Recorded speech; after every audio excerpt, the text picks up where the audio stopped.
ভাঙ্গা হাইওয়ে, যেটা দক্ষিণবঙ্গকে ঢাকার সঙ্গে এক করেছে। ফরিদপুর ভাঙ্গা হাইওয়ে সত্যিই অসাধারণ।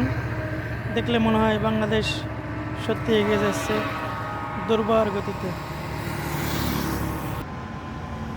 বাংলাদেশের এই উন্নয়নের গতি ইনশাল্লাহ ধারাবাহিকতা বজায় থাকবে। বাংলাদেশ খুব দ্রুত উন্নত দেশের কাতারে নাম লেখাবে।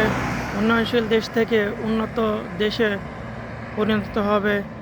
আমরা উন্নত দেশ ও জাতি হিসেবে বিশ্বের বুকে মাথা উঁচু করে দাঁড়াবো। বাংলাদেশ একদিন বিশ্বের বুকে উন্নত দেশ ও জাতি হিসেবে সগৌরবে তার আত্মপরিচয় প্রকাশ করবে। এই আশায় আমরা পুরো বাঙালি জাতি চেয়ে আছি। ইনশাল্লাহ আমাদের আশা একদিন পূরণ হবে।